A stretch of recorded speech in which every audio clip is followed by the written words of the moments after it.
आज के इस वीडियो में हम जानेंगे कि कैसे महिला आरक्षण अभी देश की महिलाओं के साथ धोखा है।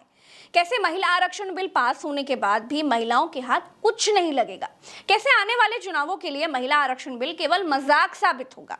साथ ही दोस्तों ये भी जानेंगे कि महिला आरक्षण बिल के कानून बनने से आखिर देश में क्या क्या बदल जाएगा। कितनी ऐसी सीटें हैं जिन पर आदमी लोग चुनाव लड़ ही नहीं पाएंगे। बहुत सी सीटों पर बड़े बड़े तुर्रम खाओं को कैसे घर बैठना पड़ेगा।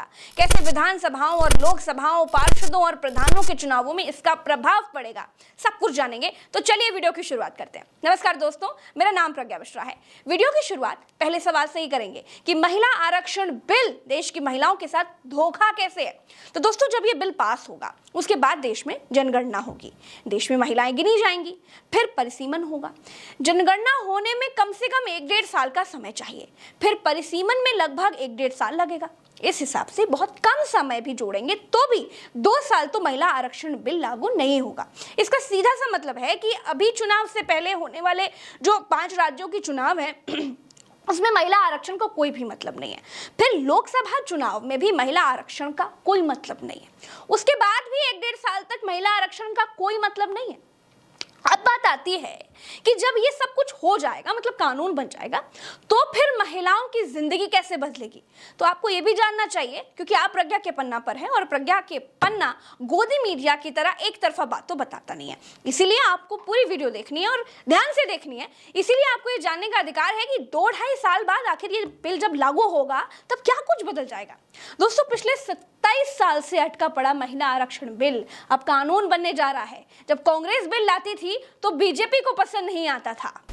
इस चीज को कतई स्वीकार नहीं किया जा सकता और इसलिए हम लोगों ने कह दिया है कि पार्टी पहले अपने स्तर पर इस पर चर्चा करे। महिला आरक्षण बिल कभी कांग्रेस के अलायंस को पसंद नहीं आता था, कभी सपा को पसंद नहीं आता था, कभी आरजेडी को पसंद नहीं आता था, कभी एलजेपी को पसंद नहीं आता था। और विरोध तो ऐसा होता था कि हामिद अंसारी की टेबल पर चढ़कर माइक उखाड़ने की कोशिशें हो जाती थी।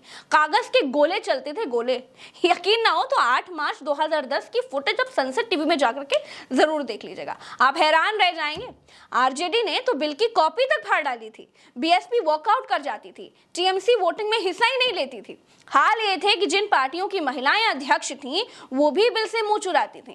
14 साल बाद जैसे तैसे कांग्रेस ने इसे राज्यसभा से पास करा लिया था, लेकिन लोकसभा में ना तो कांग्रेस को बहुमत था, ना ही बिल पास हुआ। तो 13 साल हो गए हैं इस बिल को संसद की टोकरी में पड़े हुए।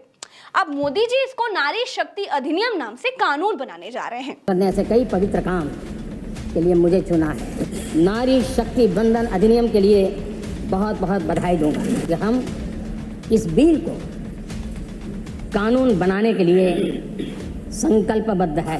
तो दोस्तों, अब बात आती है कि महिला आरक्षण बिल से क्या कुछ बदल जाएगा।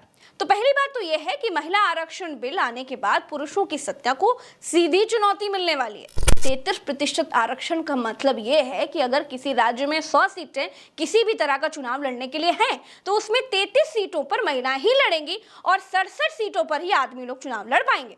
यानी कि लोकसभा की 545 सीटों में से 181 महिलाएं चुनकर लोकसभा जाएंगी, जबकि अभी कुल 82 महिला सांसद ही हैं। मतलब लोकसभा में अभी केवल 15% महिलाएं ही हैं, जबकि कानून बनने के बाद, लागू होने के बाद 33% महिलाएं हो जाएंगी। राज्यसभा की 245 सीटों में केवल 41 महिला सांसद ही हैं, यानी 13% भागीदारी राज्यसभा में भी है। दोस्तों, अगर उत्तर प्रदेश के आप लिहाज से देखेंगे तो उत्तर प्रदेश में लोकसभा की 80 सीटें हैं। इस लिहाज से 26 महिलाएं जीतकर संसद पहुंचेंगी ही पहुंचेंगी, इसमें कोई दो राय नहीं है। उत्तर प्रदेश की विधानसभा में 132 महिलाएं अब विधायक बनेंगी ही बनेंगी।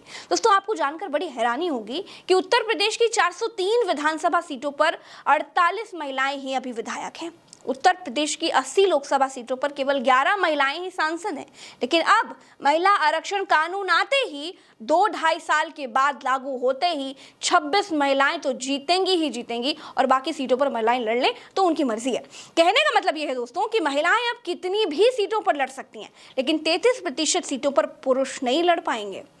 तो दोस्तों, अब तक आप ये तो समझ गए होंगे कि महिलाओं की भागीदारी अब बढ़ने वाली है, लेकिन आपको ये जानना भी बहुत जरूरी है कि अब तक महिलाओं का हाल क्या 33% के आसपास था। तो दोस्तों, अभी महिलाओं का हाल ये है कि वो महिलाएं 8% और 0% पर सिमटी हुई हैं। अब चलिए ये राज्य देखिए, जैसे कर्नाटक में केवल 3% ही महिलाएं चुनी हुई हैं। उत्तर प्रदेश में 11% महिलाएं ही चुनी गई हैं। राजस्थान में 12% महिलाएं चुनी गई हैं। झारखंड में महिलाओं की 12% भागीदारी ही राजनीति में है। बंगाल में 13% और छत्तीसगढ़ में 14% महिलाओं की राजनीति में भागीदारी है। तो कुल मिलाकर दोस्तों, महिला आरक्षण बिल अभी केवल मोदी सरकार का पासा मात्र है। इस चुनाव में महिला आरक्षण कानून का कोई मतलब नहीं रहेगा। आगे महिलाओं के लिए महिला आरक्षण कानून बहुत बड़े बदलाव लाने वाला कानून साबित होने वाला है। इस वीडियो में फिलहाल तो इतना ही।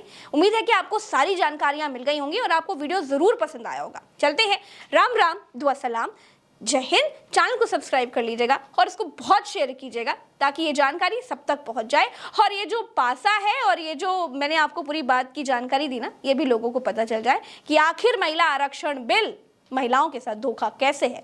नमस्कार, जय हिंद।